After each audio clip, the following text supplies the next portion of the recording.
Bien, vamos a sumergirnos hoy en un tema que, bueno, nos toca a todos, los estereotipos. Hay una frase de un periodista de principios del siglo XX, Walter Lippmann, que a mí se me quedó grabada. A ver. Decía que los estereotipos son imágenes en nuestra mente y que a menudo definimos primero y luego vemos. Es una idea muy, muy potente. Totalmente. Y además es que unas décadas más tarde, en los 50, un psicólogo clave en esto, Gordon Allport, le dio una vuelta de tuerca. Ajá. Dijo que el estereotipo no es tanto la causa del rechazo, sino la justificación que viene después. Son atajos mentales, vamos. Una forma de poner etiquetas para que un mundo que es súper complejo parezca ordenado. Atajos que a veces nos llevan por el camino equivocado. Pues ese es el análisis de hoy. Vamos a ver qué son, cómo se nos meten en la cabeza, por qué nos agarramos a ellos y, lo más importante, qué consecuencias tienen. Pues hay que empezar por el principio. Por el principio, ¿de dónde salen? La primera fábrica de estereotipos es casi invisible, ¿no? La socialización, lo que aprendemos en casa, de los amigos, de la cultura y, sobre todo, de los medios. Uf, desde luego. Y hay un ejemplo fascinante sobre cómo se construyen los de género casi desde la cuna. Sí, se basa en la teoría sociocognitiva de psicólogos como Bussy y Bandura. La idea es muy simple en realidad y se apoya en dos pilares. Vale. El primero es el modelado. O sea, los niños ven y copian. Si ven que los hombres actúan de una manera y las mujeres de otra, pues lo imitan. Lógico. Y el segundo es la enseñanza directa. Se les premia si se comportan de la forma correcta para su género y si no, se les desanima. Y aquí es donde un estudio sobre las princesas Disney lo deja, vamos, meridianamente claro. El de Coin, sí. Siguieron a un grupo de niñas durante años. Y se dieron cuenta de que cuanto más jugaban con muñecas de princesas y veían las pelis antes de los 5 años... Más comportamientos típicamente femeninos desarrollaban. Lo llamaron asimilación del estereotipo. Pero lo increíble es que el efecto persistía, ¿no? Eso es lo más fuerte, que incluso cuando las niñas crecían y dejaban de jugar con ellas, el comportamiento ya estaba ahí, instalado. Y había un factor que lo aceleraba todo. Los padres. Los padres. Si comentaban las películas reforzando esos mensajes, el estereotipo se anclaba con una fuerza tremenda. Madre mía. O sea, que cuando los medios y la familia van de la mano, el mensaje es casi imbatible. Exacto. Pero claro, no todo viene de fuera. A veces los creamos nosotros mismos, por experiencias personales, aunque sean pocas o estén sesgadas. Eso es. Y ahí nuestro cerebro nos la juega de dos maneras. La primera se llama saliencia estimular. Un nombre un poco técnico.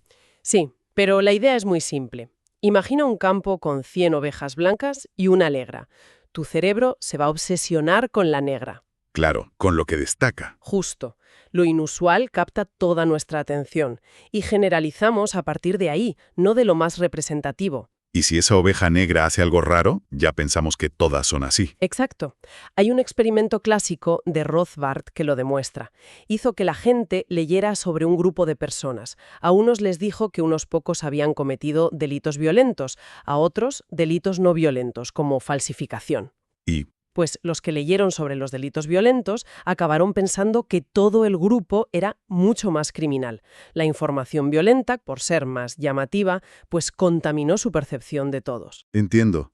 Pero, ¿y si no hay nada que destaque? Cuando simplemente tienes demasiada información, el cerebro tiene que tener otro atajo para no colapsar. Por supuesto. Se llama el heurístico de accesibilidad. Cuando estamos mentalmente saturados, el cerebro no analiza. Coge lo primero que tiene a mano en la memoria. Simplifica al máximo. Al máximo. En otro estudio, pidieron a la gente que se formara una impresión de varias personas dándoles una lista de sus rasgos. Si la lista era corta, 16 rasgos, los evaluaban uno a uno, de forma individual. Pero si era larga. Si era larguísima, 64 rasgos, el cerebro decía basta y los metía a todos en el mismo saco, usando un estereotipo para simplificar. Vale, ya vemos de dónde vienen. Pero la pregunta del millón es, si son tan problemáticos, ¿por qué nuestro cerebro se aferra a ellos? ¿Qué ganamos? Pues ganamos eficiencia, al menos a corto plazo. La investigación demuestra que hay 3 categorías que nuestro cerebro activa de forma automática en cuanto vemos a alguien: edad, sexo y etnia. Automática e inconsciente. Totalmente. Desde la psicología evolucionista se cree que la edad y el sexo han sido vitales para la supervivencia, para reproducirse, para proteger, para huir. Vale, eso tiene sentido evolutivo. La etnia es más compleja. Podría ser un eco de un mecanismo antiguo para detectar rápido quién es de los nuestros y quién no, quién está en tu coalición. Y más allá de la supervivencia a un nivel social, también nos sirven para algo, ¿no? Sí, cumplen dos funciones. A nivel individual, hacer juicios rápidos cuando no tienes tiempo ni energía. Pero a nivel grupal es donde está la clave. A ver, Aquí entra la teoría de la identidad social, de Tajfel y Turner. Defiende que parte de nuestra autoestima viene de los grupos a los que pertenecemos. claro. Y para sentir que nuestro grupo es bueno, tendemos a exagerar las diferencias con los demás. Vemos al nuestro como mejor. Y los estereotipos son la herramienta perfecta para eso. Suena un poco cínico, ¿no? Que necesitamos menospreciar a otros para sentirnos bien. Puede sonar cínico, pero parece un mecanismo muy arraigado.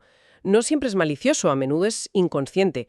Pero sí, la idea de nosotros contra ellos es un motor muy potente para la cohesión del grupo. Entiendo. Y, de hecho, hay un modelo que dice que juzgamos a todo el mundo con solo 2 preguntas. Como un test de personalidad ultra rápido y totalmente inconsciente. Exacto. Es el modelo del contenido del estereotipo, de la investigadora Susan Fisk.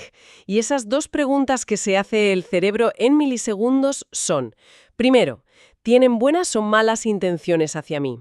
Eso es la cordialidad. Vale, ¿son amigos o enemigos? Eso es. Y la segunda, ¿tienen la capacidad de llevar a cabo esas intenciones? Esa es la competencia. Cordialidad y competencia. Amigo o enemigo, capaz o incapaz. Y la combinación de esto crea 4 formas de ver a los demás, ¿no? Precisamente. Y no todas son de odio simple. Algunas son ambivalentes. A ver, explícame esas 4 casillas. Pues mira, si percibes a un grupo como alto en cordialidad, pero bajo en competencia, sientes un prejuicio paternalista. Como compasión. Justo. Piensa en las personas mayores o con discapacidad. Les quieres ayudar, pero no les confías grandes responsabilidades. Vale. Luego el extremo opuesto. Baja cordialidad y baja competencia. Ese es el prejuicio despectivo. Genera asco, desprecio. Es donde, por desgracia, se suele situar a las personas sin hogar. Se les ve como gente sin buenas intenciones e incapaz. Entendido. Luego estaría la casilla ideal, la de alta cordialidad y alta competencia. Esa provoca admiración. Es la que reservamos para nuestro propio grupo, para nuestros aliados. Son los nuestros, buenos y capaces. Y nos queda la última, que es quizá la más compleja. Baja cordialidad pero alta competencia. Esa genera un prejuicio de envidia. La emoción son los celos. Aquí se suele colocar a grupos percibidos como muy exitosos o ricos, pero que no son de los nuestros. Se reconoce su habilidad pero se les ve como una amenaza. Como competidores fríos, exacto.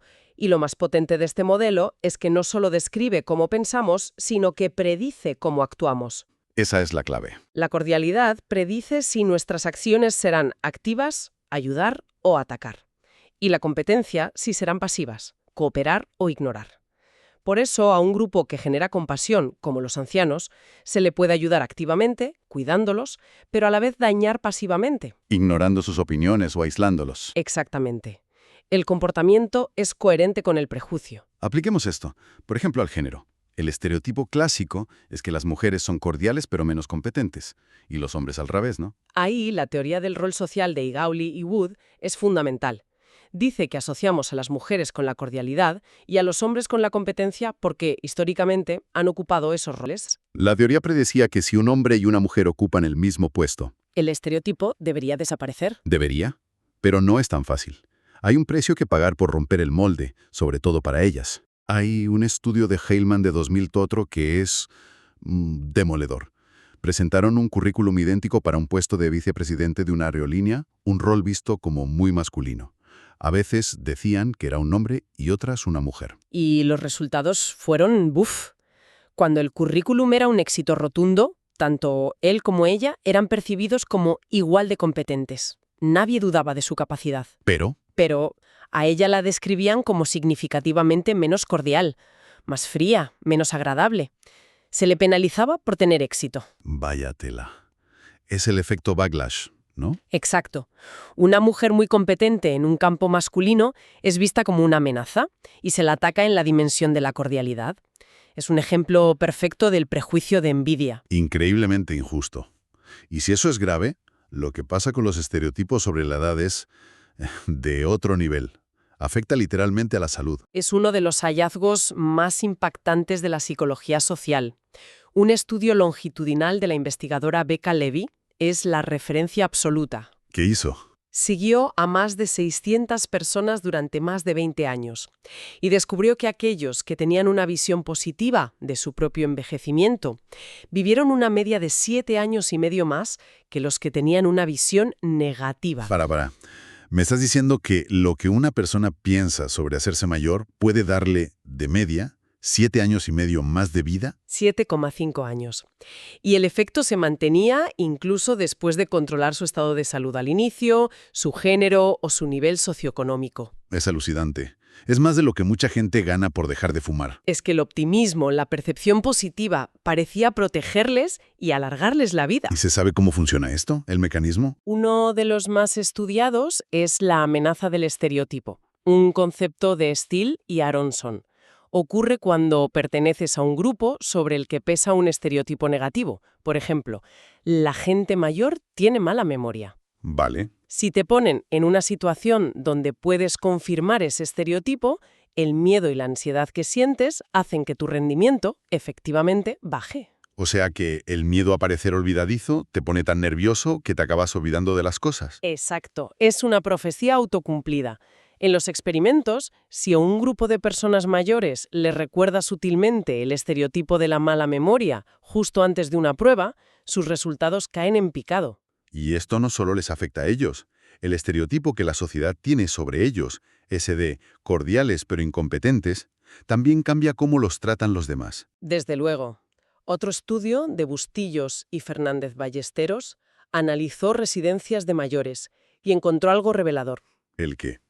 En los centros donde el personal creía más en la competencia de los residentes, donde los veían como personas capaces, esos residentes estaban más activos, mejor aseados, socializaban más. Las creencias de los cuidadores se convertían en realidad. Totalmente. Si tratas a alguien como si fuera capaz, le das la oportunidad de serlo. Si lo tratas como un inútil, se la quitas. Así que, si lo unimos todo, los estereotipos son mucho más que simples imágenes en la mente. Son como un software que se nos instala culturalmente, Sí, que nuestro cerebro usa para simplificar. pero que acaba dando forma a nuestras relaciones, afectando a nuestro rendimiento e incluso decidiendo cuántos años vamos a vivir. Exacto. Es la demostración de cómo unas ideas que parecen abstractas, que flopan en la cultura, acaban teniendo consecuencias muy reales, muy físicas. Impactan tanto en la persona que estereotipa como, sobre todo, en la que es estereotipada. Y esto nos deja con una última reflexión. Los materiales que hemos analizado señalan que el estereotipo sobre las personas mayores, esa mezcla de compasión y condescendencia, de verlos como cordiales pero incompetentes, es sorprendentemente universal. Sí, aparece de forma muy parecida en culturas de todo el mundo, a diferencia de otros estereotipos que cambian muchísimo de un país a otro. Y eso plantea una pregunta final muy interesante, ¿no? Desde luego, si la mayoría de los estereotipos son construcciones culturales, ¿qué tiene este en particular que lo hace tan global? ¿Es que refleja una verdad biológica inevitable sobre el deterioro del envejecimiento? ¿O, y esto es más inquietante, es quizás el reflejo de una ansiedad social compartida por todo el planeta sobre la dependencia, la pérdida de productividad y, en última instancia, la mortalidad?